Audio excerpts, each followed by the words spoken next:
My doctor looked at my chart and asked, "How are you handling the pregnancy?" I laughed. "I think there's been a mistake. I'm a man." Dr. Dill's face softened into this understanding expression. "I understand, and we support you here. This is a safe space." She reached across the desk and patted my hand. What the hell was happening? No, seriously, I'm literally just a regular dude here for a while. The door opened, and a nurse walked in, carrying prenatal vitamins and a stack of pamphlets. The top one read, "Your Journey, Pregnancy During Transition." She set them down gently like I might spook. "Your identity is valid, honey. We see lots of pregnant men here." My brain short-circuited. I just moved to this city 3 weeks ago for a software job. Nobody here knew me. The nurse was already on the phone. "Yes, we need approval for pregnancy care for a transgender male." "Already approved? Perfect." She hung up and smiled at me. "Your insurance already approved everything. You're so lucky to have good coverage. Listen, there's been a mix-up. I cannot be pregnant. I don't have the equipment." They exchanged this knowing look that made me want to scream. Dr. Dill typed something into her computer. "Would you like to speak with our high-risk pregnancy specialist? Sometimes denial can be dangerous for the baby. The baby that didn't exist. In the uterus I didn't have." The nurse was already texting someone. "Dr. Yazir can squeeze you in. She's wonderful with trans pregnancies. Will your partner Igor be joining?" "Who the EF is Igor?" The words exploded out before I could stop them. The nurse rubbed my shoulder. "Mood swings are perfectly normal in your first trimester, especially with the hormones from transitioning." I grabbed my jacket and walked out. They called after me about prenatal care, but I kept moving. The apartment building's group chat was blowing up when I parked. I opened it expecting complaints about parking. Instead, "Congrats to 6B on the pregnancy. So brave. My cousin is trans and pregnant too. Gender reveal party in the courtyard?" These people I'd never met were planning my baby shower. I was typing a frantic message to clear things up when my new boss called. "Hello, sir. HR just informed me about your pregnancy. We'll need to adjust your workspace for safety. No more server room duties." My career was literally being derailed. "Charlie, I'm not pregnant. Someone's playing a prank." He chuckled like I'd made a dad joke. "Take all the time you need to process. We support you. And hey, you'll always be a real man to me." My phone was ringing nonstop. Unknown numbers. I answered one. "Hi. This is Chelsea from Transparent Magazine. We'd love to feature your pregnancy journey." I hung up. Another call immediately. "Is this the viral pregnant trans man? I'm a documentary filmmaker -- block." Another. "Your story inspired me to start trying with my husband." I recognized the next number. My landlord. "FYI, you'll need to add the baby to the lease. Also, the couple in 2A wants to throw you a shower in the community room." Even my housing was now affected. I sat in the pharmacy parking lot Googling myself. There it was. A whole Facebook profile I didn't create. Photos of me with some random guy labeled Igor. Ultrasound photos. A baby registry. The clinic system logs had shown St. Mary's. My college roommate Declan was doing his residency there. The same Declan whose wife was pregnant. The same Declan I joked with about having sympathy pregnancy when I felt nauseous from bad Thai food. I called him from the parking lot. He picked up laughing. "Did your mom call yet?" She's so excited. My vision went red. "Declan, what did you do?" His cackle got louder. "Remember when you said you felt more pregnant than my wife? I gave you the full experience. Created a whole medical profile. Pregnant trans man. Posted in support groups. Even made you a boyfriend named Igor." The next call was from building security. "Sir, there's a news van here saying you're expecting?" I looked up. A no-name college news crowd was setting up in the parking lot. A reporter was already approaching cars asking about the inspiring pregnant man in 6B. I locked myself in my apartment. Good riddance. Until a week later, when I saw Declan at a restaurant with Isa, the nurse from the clinic I'd been working up courage to ask out for months. She was laughing at something on his phone. That's when I realized this was never about a prank. I stood frozen outside the restaurant window, my feet stuck to the sidewalk like they'd been glued there, watching Isa throw her head back laughing at whatever Declan just showed her on his phone. My hand started shaking when I saw him lean closer to point at something on the screen, his other hand casually touching her shoulder. And that's when it hit me like a punch to the gut, that this whole nightmare wasn't just about humiliating me, it was about removing me as competition. I backed away from the window before they could spot me, and started walking home in a daze, my legs moving on autopilot while my brain raced through every interaction, since I'd mentioned wanting to ask Isa out 3 weeks ago. Declan had seemed so supportive when I told him about her, even offered to put in a good word since he worked at the same hospital system, said he'd mention what a great guy I was, and now I understood why he'd been so eager to help. My apartment door slammed harder than I meant it to when I got back, and I immediately pulled out my laptop and started documenting everything, creating folders for the fake profiles, screenshots of the clinic visit confirmation, the insurance approval emails, every single piece of evidence I could find. I opened a spreadsheet and built a timeline showing exactly when each thing happened, marking the date I'd told Declan about Isa and how his prank mysteriously started just 2 days later. The correlation too perfect to be coincidence. Monday morning came, and I called the clinic the second they opened, demanding they correct my records immediately. The receptionist put me on hold for 10 minutes, then transferred me to billing who said they couldn't help. then to medical records who transferred me to patient advocacy.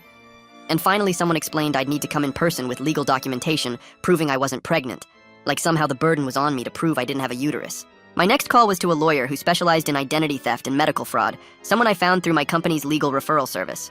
She listened to my whole story without interrupting, taking notes I could hear her typing, then said we definitely had a strong case, but warned me the medical system moved like molasses when it came to correcting errors, even obvious ones like a biological male being listed as pregnant. I hung up feeling both validated and frustrated, then went straight to the FTC website to file an identity theft report online. The form took forever to fill out, asking for dates and details and documentation. And when it got to the part asking if I knew who did this, I typed Declan's full name with satisfaction, knowing there would finally be consequences for what he'd done to my life. Tuesday morning, Charlie called me into his office to discuss what he called my transition back to full duties post-pregnancy, which made me want to scream. I showed him the FTC report with the case number, explained the whole situation from the beginning, pointed out the timeline showing it was fraud, but he just nodded sympathetically and said HR still needed official medical clearance before I could return to the server room, company policy about pregnancy and hazardous environments. That evening, I was heating up leftover Chinese food when someone knocked on my door, and I opened it to find a woman from 6C introducing herself as Monica. She said she moderated the building chat and wanted to check in about the baby shower planning, suggesting maybe we should pause everything until I was ready, clearly trying to be supportive of what she thought was my journey through pregnancy and transition. I tried explaining it was all fake, but she just patted my arm and said denial was normal. She'd be there when I was ready to talk. Wednesday, my phone wouldn't stop buzzing with media requests. Every notification, another podcast or documentary or article about trans pregnancy wanting to feature my story. I declined them all with the same copied message about privacy, but then one reporter mentioned they'd already interviewed my partner, Igor, for their piece, which sent actual chills down my spine, because whoever was pretending to be this fictional boyfriend was taking this way too far. Thursday morning brought an email from my landlord with an attached addendum to my lease, requesting an increased security deposit for the baby, citing potential property damage from children and the need to baby-proof the apartment. I immediately forwarded it to my lawyer, who replied within an hour saying she was adding it to our growing list of damages from Declan's fraud. The financial impact now including my career, my housing, my insurance premiums, and my reputation in ways I was still discovering. Friday morning, my lawyer called to say she'd sent cease and desist letters to every platform hosting those fake profiles. She'd included the FTC case number in bold at the top of each letter and threatened immediate legal action if they didn't remove everything within 72 hours. The letter to Transparent Magazine went certified mail with a return receipt requested. She also reported the fraudulent medical records directly to St. Mary's Hospital Compliance Department, which triggered an automatic investigation into their system security.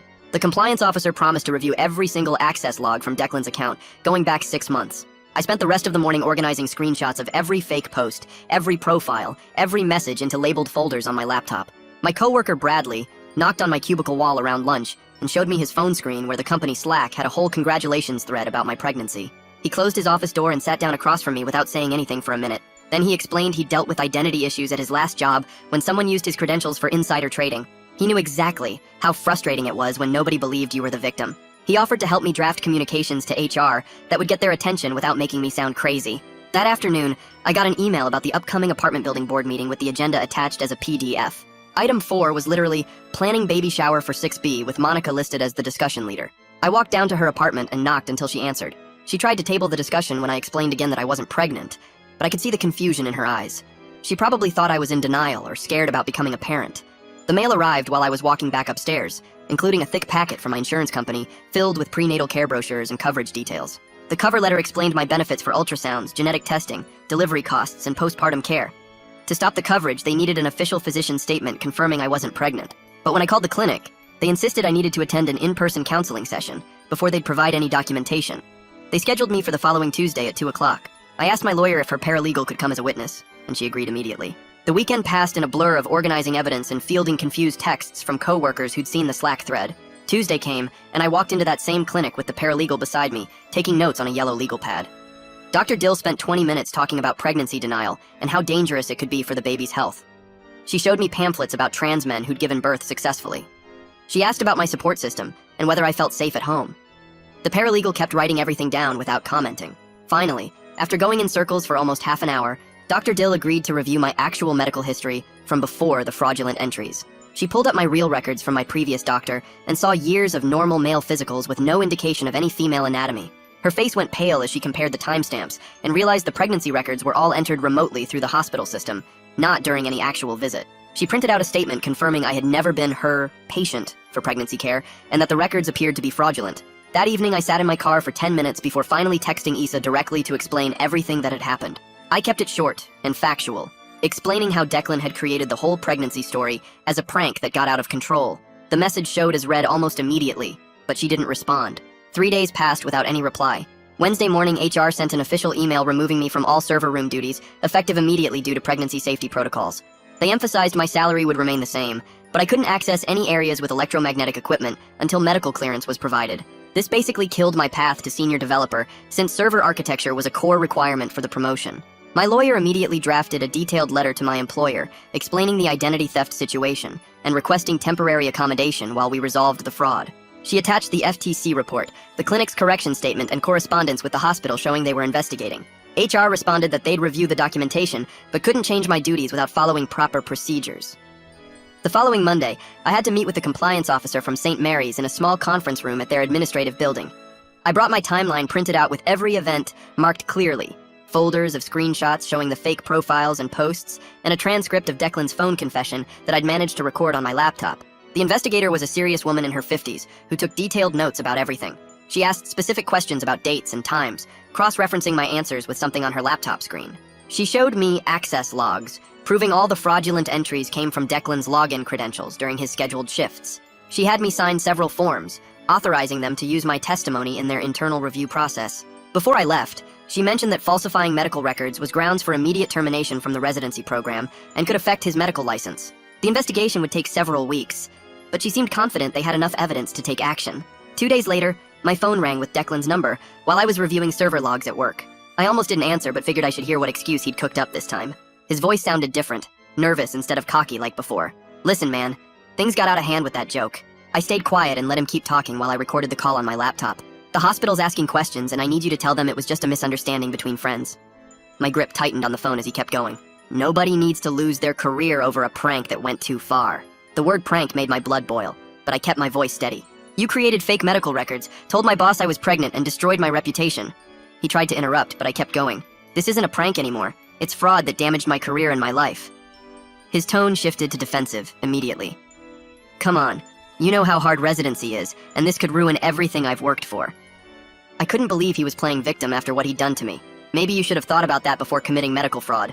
He started talking faster, more desperate now. "Look, Issa doesn't need to know about our drama. This is between us." That's when I hung up on him. My hands were shaking as I saved the recording and forwarded it to my lawyer immediately. Bradley knocked on my cubicle wall 10 minutes later, holding his tablet with a confused look on his face. "Dude, you need to see this article from the hospital's newsletter."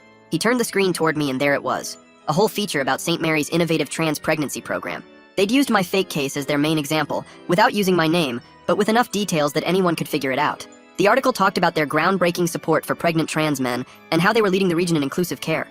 They'd violated medical privacy laws even with fake records by publishing specific details about my supposed pregnancy. Bradley sat down hard in the spare chair looking stunned. "They can't just publish your medical info like this, even if it's fake." I immediately screenshotted everything and sent it to my lawyer, who called me within 5 minutes. She said this added a whole new legal dimension to the case, since they'd used fraudulent records for publicity. That's when everything clicked together in my head about what Declan had really been doing. He didn't just want to date Issa. He wanted to be her hero while she dealt with me. He'd painted himself as the supportive friend helping her handle the difficult trans patient who had a crush on her. The whole pregnancy story gave him a reason to comfort her about dealing with my supposed mood swings and denial. He'd manufactured the perfect narrative to make himself look good while making me look unstable. My phone buzzed with an unknown local number that afternoon. The woman identified herself as a reporter from the city paper, investigating medical identity fraud cases. She'd gotten wind of my situation through sources at the hospital and wanted to verify facts for her story. I agreed to speak on background only, meaning she could use the information but not quote me directly. We met at a coffee shop downtown, where I showed her the fake profiles, the insurance documents, and the clinic's correction letter. She took photos of everything while asking detailed questions about the timeline and who was involved. She seemed particularly interested in how the hospital's systems had been compromised so easily. After she left, I spent the entire evening at my lawyer's office organizing evidence into a comprehensive packet. We printed every screenshot of the fake Facebook profile, with timestamps clearly visible. We organized each fake post chronologically to show how Declan had built the false narrative over time. The insurance communications went into a separate folder showing the financial fraud aspect. My lawyer created a timeline document marking every single event from the first clinic visit to the current date. We included the recorded phone calls, the text messages, and every email related to the case. She bound it all into a professional presentation that made the pattern of deception undeniable. The compliance interview I'd already done at St. Mary's had been thorough, but now they called me back for follow-up questions. The investigator seemed even more serious this time, as she showed me their preliminary findings. She had printouts of system logs showing every fraudulent entry traced back to Declan's login credentials. Each false record had been created from his assigned workstation during his scheduled shifts at the hospital. She showed me security footage placing him at that exact computer during the times the records were created. The digital trail was perfect and directly linked every single fraudulent entry to him personally. 3 days after that, Issa finally responded to the message I'd sent her weeks ago. Her text was short, but seemed genuine about not knowing the pregnancy was fake. She said Declan had told her I was struggling with my identity and going through a difficult time. She needed time to process that he'd lied to her about everything, including my supposed mental state. I didn't respond, because there wasn't really anything left to say between us at this point. The hospital's IT audit came back the next week with devastating findings for their security protocols. Every fake record had been created using Declan's unique login from his assigned computer terminal. The audit showed he'd accessed my records 17 times over 3 weeks to add false information. They found he'd even downloaded template forms for trans pregnancy care to make the records look authentic. St. Mary's legal department contacted my lawyer 2 days later with a settlement proposal. They wanted to avoid any publicity about their security failures and offered compensation with a non-disclosure agreement. My lawyer reviewed it carefully and pointed out they were trying to bury the whole incident. The NDA would prevent me from discussing how their systems had been compromised or how the fraud had occurred. We both knew they were more worried about their reputation than making things right with me. My lawyer drafted a counteroffer the next morning, demanding specific things from the hospital. She typed up 3 pages listing corrective letters they needed to send to my employer and insurance company. The NDA they wanted would only cover the dollar amount, not the actual facts about what happened. She sent it over while I sat in her office watching her work through each point. The hospital's lawyers called back within 2 hours trying to negotiate, but she held firm on every demand. They finally agreed to send formal corrections to everyone affected, plus implement new verification protocols for patient records. Charlie called me into his office that afternoon after getting the lawyer's letter explaining everything. He looked really uncomfortable sitting there reading through the documentation about the fraud. He agreed to stop any career changes until the whole mess got sorted out and seemed embarrassed about how HR had handled things. The building's monthly meeting was that evening in the community room, and I knew I had to show up. Monica had put me on the agenda to address the pregnancy rumors once and for all. I stood up in front of 40 neighbors holding the hospital's correction letter. I explained that I was never pregnant, and it was all medical fraud by someone at the hospital. The room went dead quiet while people processed what I was saying. Some neighbors looked skeptical, like I was making excuses, while others shifted uncomfortably in their chairs. One guy actually asked if I was sure I wasn't just in denial, which made my blood boil. I sat down and let Monica move to the next topic, while people whispered among themselves. The next morning, I filled out the complaint form for the state medical board about falsified medical records. The form asked for specific dates and documentation, which I had ready thanks to my lawyer's organization. I attached copies of the fraudulent records and the hospital's admission that they were fake. Even though Declan was still in residency, this complaint could affect his whole medical career. I mailed it certified with return receipt requested to make sure they got it. Transparent Magazine sent an email 2 days later saying they were removing their article about my journey. Chelsea wrote that their legal department reviewed my lawyer's letter and decided to retract everything. She mentioned the Internet Archive still had copies, but there was nothing they could do about that. The fake social media profiles started vanishing one by one as the platforms processed my fraud reports. Facebook took down the whole fake profile with Igor, and the baby registry disappeared from Amazon. Each notification about a successful takedown felt like getting a small piece of my life back. Twitter removed 3 fake accounts that had been posting about my pregnancy journey. Instagram deleted the profile with all the ultrasound photos Declan had posted. Even LinkedIn removed a fake profile someone had created showing me as a diversity speaker. St. Mary's finally sent out the official correction letters a week later to everyone involved. The letter to my insurance company stated clearly that no pregnancy existed and all records were fraudulent. They sent the same letter to my employer's HR department and to the clinic where this whole nightmare started. Each letter had the hospital administrator's signature and an official seal making it impossible to ignore. The insurance company called to confirm they'd removed all the false claims from my account. HR sent an email saying they'd updated my file and removed all the pregnancy-related restrictions. Even the clinic called to apologize for the confusion and confirm they'd corrected their records. Word got back to me through the hospital grapevine that Declan had been placed on administrative probation. He had to complete 30 hours of ethics training and couldn't see patients without supervision. The medical board's investigation was still pending, but the hospital had already started disciplinary action. His residency director apparently tore into him during a meeting about professionalism and ethics. Part of his probation required writing a formal apology letter, which arrived through official channels 2 weeks later. The letter read, like something his lawyer wrote with careful language about taking responsibility for poor judgment. He acknowledged creating false medical records, but avoided saying why he did it, or mentioning Issa at all. The whole thing felt hollow and calculated rather than genuine remorse for what he'd done. I didn't bother responding since there was nothing left to say between us. Issa finally texted, asking if we could meet for coffee to talk about everything that happened. We met at a shop downtown where she looked tired and stressed sitting across from me. She said she had no idea the pregnancy was fake until the hospital investigation started. Declan had told her I was going through identity issues, and she believed his story about supporting me. She admitted she should have questioned why the whole thing seemed so strange and complicated. We talked for an hour about how he'd manipulated both of us to get what he wanted. She apologized for not realizing sooner that something was wrong with his story about me. The conversation stayed polite, but we both knew there was too much damage for any kind of friendship. She mentioned transferring to a different hospital unit to get away from all the drama.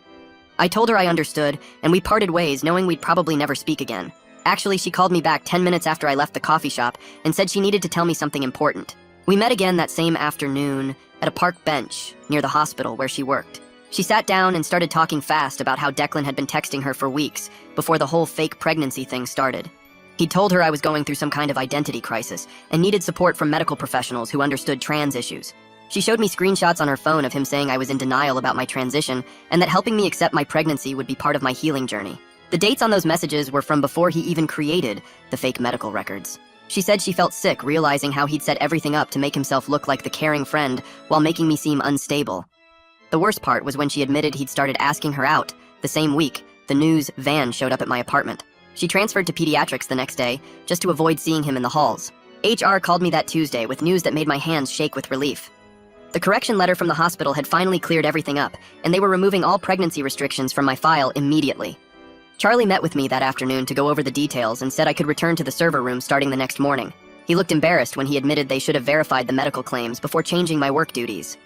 The damage to my promotion timeline was already done though, since they'd hired someone else for the senior developer position while I was restricted. Charlie said they'd consider me for the next opening, but we both knew that could be months away.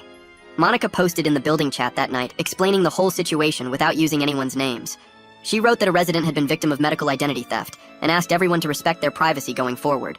Some neighbors replied with apology messages saying they felt terrible about planning the baby shower without checking first. Others stayed quiet, but I could feel the cold looks when I passed them in the hallway. Mrs. Queen from 4B actually knocked on my door to apologize in person and brought cookies she'd baked. The guy from 2A who'd wanted to throw the shower just avoided eye contact completely whenever we crossed paths. I spent 3 hours that weekend writing up my whole experience for an online privacy forum without naming Declan or the hospital. I stuck to the facts about how someone with medical system access created fake records that spread through insurance systems and social media. People responded with their own horror stories about identity theft and medical fraud. Someone who worked in the hospital IT explained how easy it was to alter records if you had the right access level. My post got thousands of views and helped start a discussion about verification protocols. The lawyer called Thursday morning saying the hospital had accepted our settlement terms. They'd pay me $15,000 for the damages and implement new verification requirements for updating patient records. The best part was no gag order, so I could still talk about what happened as long as I didn't name specific people. They also agreed to send formal apology letters to my employer and insurance company, taking full responsibility for the security breach. The new protocols they promised included requiring two-factor authentication for any gender or pregnancy status changes in patient files. Bradley helped me put together a lunch presentation at work about protecting your medical privacy and spotting identity theft. My coworkers sat there with their mouths open when I explained how someone created an entire fake pregnancy with just computer access. One guy asked how I discovered it was Declan, and I explained about recognizing the hospital connection from the clinic records. People started checking their own medical portals right there during lunch to make sure nothing weird showed up. Bradley added tips about freezing your medical records like you would credit reports. Someone from accounting mentioned they'd had their prescription history stolen once and hadn't known you could request verification alerts. A nurse friend who still worked at the hospital texted me that Declan was pulled from all patient rotations and stuck doing only research and paperwork. She said he had to complete 60 hours of remediation training and couldn't graduate from residency on time anymore. The medical board investigation was still ongoing, but everyone knew his career was basically ruined. She also mentioned Issa had requested a transfer to the children's hospital across town and seemed much happier there. His wife had filed for divorce after finding out about everything through the hospital investigation. I thought about leaving the city and starting fresh somewhere else, but decided that was letting him win. My apartment was nice, my job was solid even without the promotion, and I'd started making actual friends through the whole mess. Monica and I grabbed drinks sometimes, and Bradley became my gym buddy. I even started going on dates again through a dating app, though I was way more careful about sharing personal info. One woman I went out with actually thought the whole story was hilarious and wanted to hear every detail. 3 months after the clinic visit that started everything, I walked past that building on my way to lunch.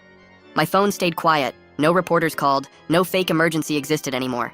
The whole thing felt like some weird dream, except for the settlement check I'd deposited and the stack of correction letters in my filing cabinet. I'd learned to verify everything medical twice and set up alerts on all my accounts. The clinic had even sent an apology letter after their own investigation, found their staff should have verified the suspicious records. Mom called that weekend after I'd finally sent her copies of all the official correction letters from the hospital. She went from confused to furious in about 30 seconds once she understood what Declan had done. She remembered him from college and couldn't believe he'd violated medical ethics like that just to steal a girl. She wanted to call his mother and give her a piece of her mind, but I talked her out of it. She said she was proud of how I'd handled everything through proper legal channels instead of just punching him in the face like she would have. 2 weeks later, the letter from the state medical board arrived in a thick envelope that I opened while standing in my kitchen.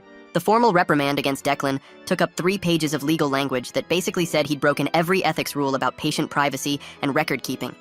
His license stayed active, but this black mark would follow him forever, since any hospital checking his background would see the violation right there in the system. I took a photo of the key paragraph and sent it to my lawyer, who replied that this was better than we'd hoped for. The promotion meeting with Charlie happened 6 months after everything started, instead of right on schedule like it should have been. He sat across from me in the conference room shuffling papers while explaining that my handling of the whole mess actually showed real leadership, even though the situation itself was completely insane.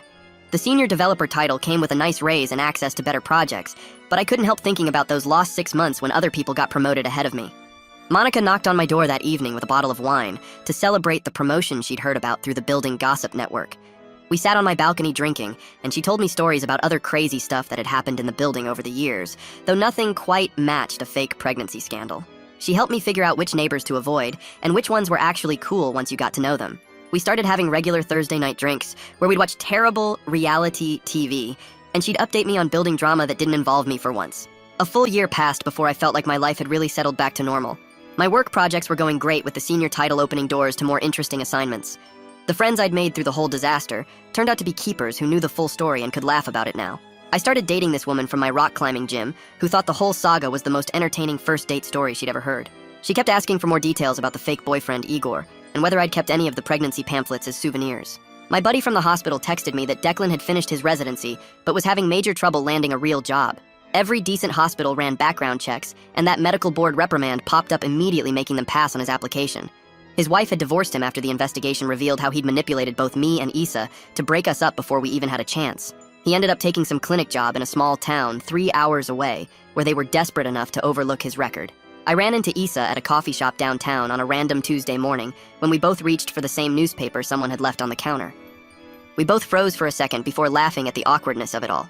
She was doing great at the children's hospital and had just gotten certified in some specialized pediatric procedure. We chatted for maybe 10 minutes about work stuff and carefully avoided mentioning Declan or the whole mess. There wasn't any romantic spark anymore, but no hard feelings either, since we'd both been victims of his scheme. She mentioned she was engaged to someone from her hiking club and seemed genuinely happy. My lawyer emailed me an article about a new court case where someone cited my situation as legal precedent for medical identity theft.